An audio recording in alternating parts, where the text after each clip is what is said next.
Willie D Live. What's up, family?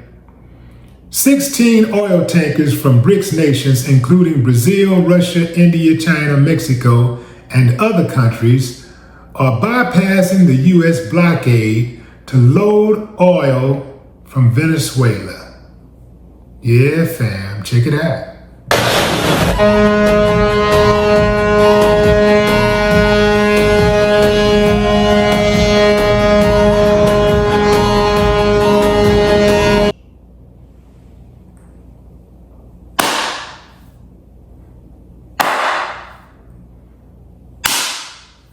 I ain't got no problem with that. Yeah, man. As you know, Trump imposed a blockade of all sanctioned tankers bound for Venezuela in mid-December before the dramatic capture of Venezuelan President Nicolas Maduro by U.S. troops in the early hours of Saturday morning. Orange said on Saturday that an oil embargo remained in full force after Maduro's extraction.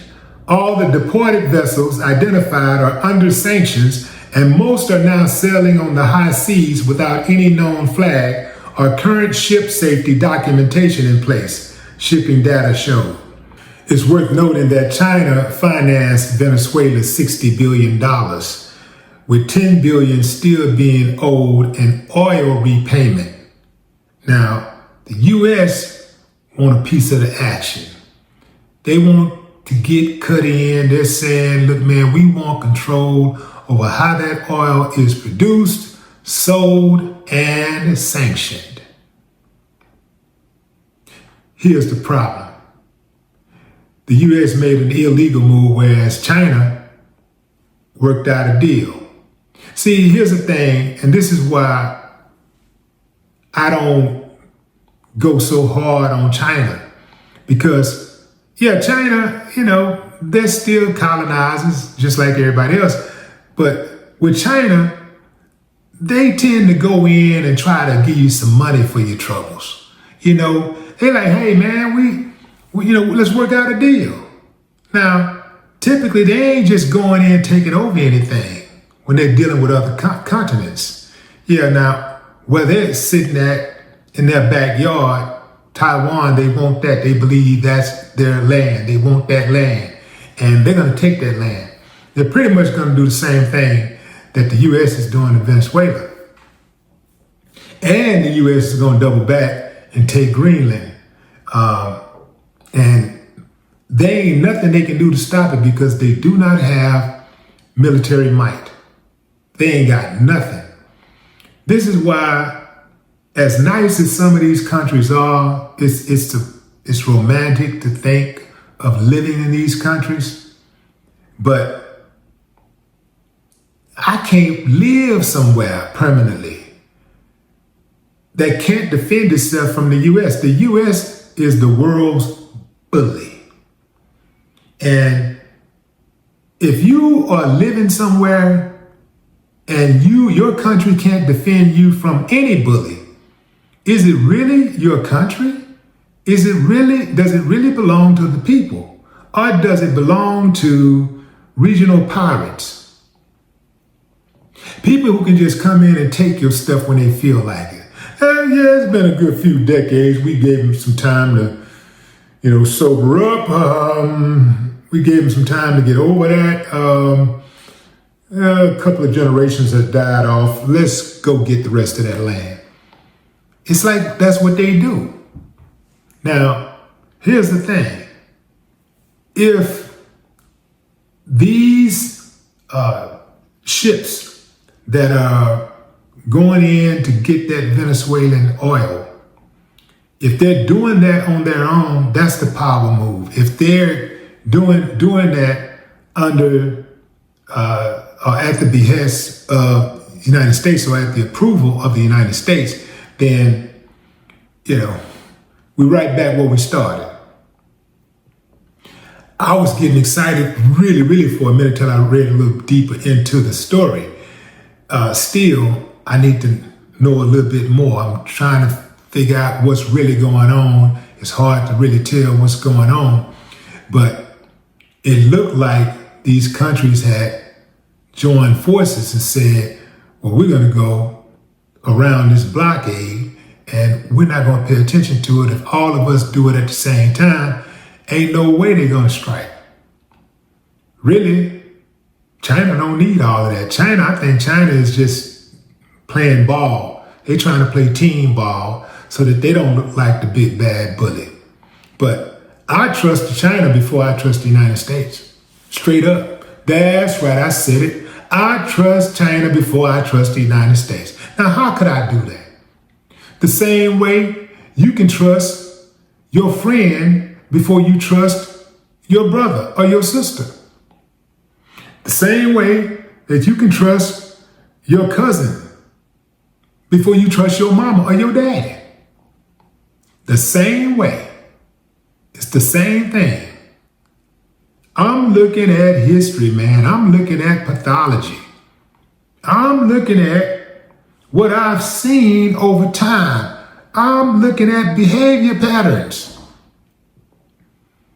America is the world's biggest bully, the all-time biggest bully. There ain't nobody close, man. Ain't nobody close to America.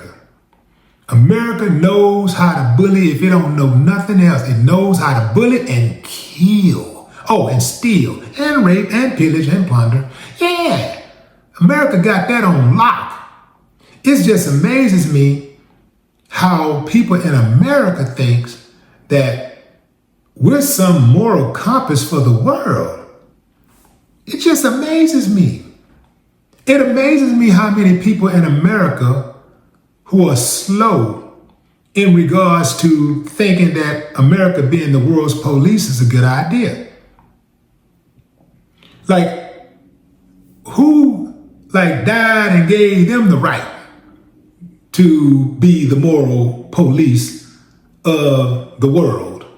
America is the last country that anybody would consider to have a moral compass. So if you're going to have any country is going to be the moral police, it's got to go to somebody else, not America.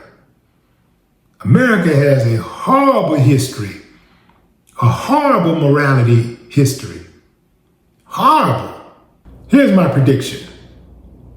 America will no longer be the world bully. Not the world bully. America's going to always be a bully, but it won't be the world bully. I think now is a perfect time for the world to link up because they now see really clearly that America is a bully. They can't hide the bullying. In fact, they're not even trying to hide the bullying. They're straight up saying, we want it and we're going to take it. I heard Trump say the other day, nobody's going to stop us from taking Greenland, you know? It's like anybody gonna stop us. So the world sees this. And, you know, some of these countries, they're scrambling. They're going like, man, we need some protection. We need some protection. And if I was to go to try to find an ally in the world to go up against or to protect me from America, or to help me protect myself from America, I would go somewhere far, far from a Western ally, because Western allies cannot be trusted. That's right, I said it. They cannot be trusted. They're too vulnerable. Too vulnerable, too weak, too compromised. Whatever America say, that's what they do. They go the way of America.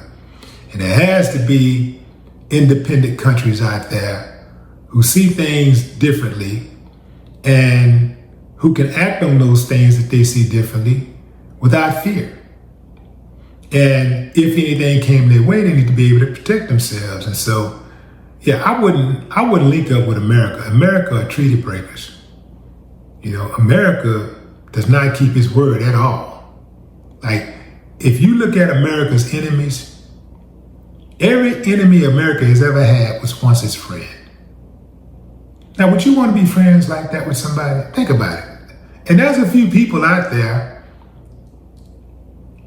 that are famous that are like that too. You know, I'm talking about celebrities. There are celebrities out there who Everybody they've ever done business with, they've ever called a brother or a sister, they burned them. I wouldn't want to be friends with somebody like that. They can't be trusted. And that's the way America moves. If you look at Trump, that's the way Trump moved. All of Trump's enemies, well, most of them, were once his friend. And you've seen what he'll do to his friends. Yeah, man. Yeah. You've seen what he'll do to his friends. He ain't got no problem throwing a friend under the bus to save his skin. Yeah. Under the bus, he'll throw a friend to save his skin. Yeah. So I wouldn't trust America under any circumstances. BRICS got something going on. If they stick together, they'll be all right. They got China on their side. They got Russia on their side. Those countries, as long as they stay in that block, they'll be straight. And I would easily trust China and Russia over the United States. When I think about what America has done to black folks, how they have reneged on every promise ever. And even when we made gains, they took the gains back. They're like, okay, damn, it worked out for them. I guess they got it fair and square. They actually worked for it. Let's move the goalpost. Every single time, whether it's business, politics. You see what they're doing right now in politics? Doing all this gerrymandering, right? Redistricting, redrawing, just making up stuff to steal seats. Every time black folks play by the rules, play the game fair and square, because that's the only way we can win anyway. We gotta play fair and square, because otherwise, we absolutely are going to jail. So we gotta play fair and square. So every time we play and we figure it out, and we start winning, we start making advances, they move the goalpost. If they see black people thriving in any area, they start trying to figure out, that's gonna take, we're gonna start making it mandatory to get a certification for that. Now you need a license for this or that. Oh, you need more education. You have to be this age, or you can't be younger than this or older than this. You can't have anything on your record. It's always something. Anytime black folks is just out there getting it, they always move the goalpost. They moved the goalpost when Tiger Woods was playing golf. They moved the goalpost to give the other golfers a fair chance at winning. On another note, did y'all hear about Iran saying that it would hack into the U.S. system and make Americans debt-free?